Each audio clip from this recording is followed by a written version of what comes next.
Rakhi special sweets నిన్న కాజు బాదం పేడ అలాగే కరాచీ హల్వా అప్లోడ్ పెట్టాను కదండి నిన్న. అయితే మా ఫ్రెండ్ రేణుక యూఎస్ నుంచి కాల్ చేసి ఆర్గానిక్ బెల్లం పౌడర్తో కానీ డేట్స్తో కానీ స్వీట్స్ చెయ్యి, షుగర్ తినడానికి అందరు ఇష్టపడరు కదా అనేసరికి ఈరోజు ఇలా చేస్తుంది అనమాట. ఒక మెజరింగ్ బౌల్తో 3/4 మిల్క్ పౌడర్ 1/4 మిల్క్ వేసేసి ఇలా మొత్తం లో ఫ్లేమ్లో ఇలా అంతా బాగా కలిపేసుకుంటూ ఉండాలి. ఈ మిల్క్ పౌడరు పాలు అంత బాగా కలిసిపోయిన తర్వాత అప్పుడు ఒక పావు బౌల్ ఆర్గానిక్ బెల్లం పౌడర్ వేస్తున్నానండి. షుగర్తో చాలామంది ఇష్టపడట్లేదు అనమాట. ఇది వేసేసి మొత్తం అంతా కలిపేస్తుంటే కొంచెం సేపటికే మనకి దగ్గర పడిపోతుంది అనమాట. అప్పుడు కొంచెం నెయ్యి వేసేసి ఇలాచీ పౌడర్ వేసేసి ఇంకా మీకు కావాలనుకుంటే దీనిలోనే కొంచెం డ్రై ఫ్రూట్స్ పీసెస్ కూడా వేసుకోవచ్చు. ఇలా వేసేసి ఇలా కలుపుతూ ఉంటేనే మనకి 2-3 నిమిషాలకే దగ్గరగా అయిపోతుంది. అప్పుడు దీనిలో మనం కొంచెం డెసికేటెడ్ కోకోనట్ పౌడర్ ఉంటుంది కదా, అది వేసేసి ఇంకా మనం కొంచెం నెయ్యి కావాలనుకుంటే మళ్ళీ వేసుకోవచ్చు.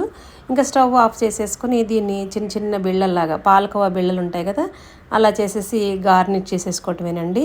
పిస్తా పీసెస్ కావాలనుకుంటే కాజు పీసెస్, ఒక కిస్మిస్, సిల్వర్ ఫాయిల్స్ పెట్టి నేను గార్నిష్ చేస్తున్నాను అనమాట. మా ఫ్రెండ్స్ అందరూ కూడా నా వీడియోస్ అన్నీ ఎంతో ఇష్టపడుతూ అందరు నన్ను ఎంకరేజ్ చేస్తూ ఇంకా అది చేయి ఇది చేయి అని చెప్పేసి ఇలాంటి రెసిపీస్ అన్నీ చెప్తుంటే నాకు చాలా సంతోషంగాను, అలాంటి మంచి ఫ్రెండ్స్ ఉన్నందుకు చాలా గర్వంగాను ఉందండి.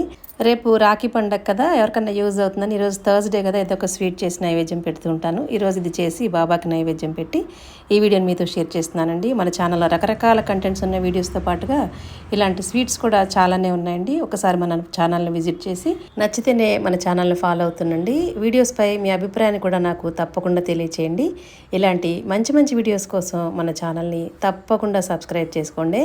అందరికంటే ముందుగా మన ఛానల్లో ఉన్న అన్నదమ్ములందరికీ కూడా రాఖీ పండుగ శుభాకాంక్షలు అండి. Thank you for watching.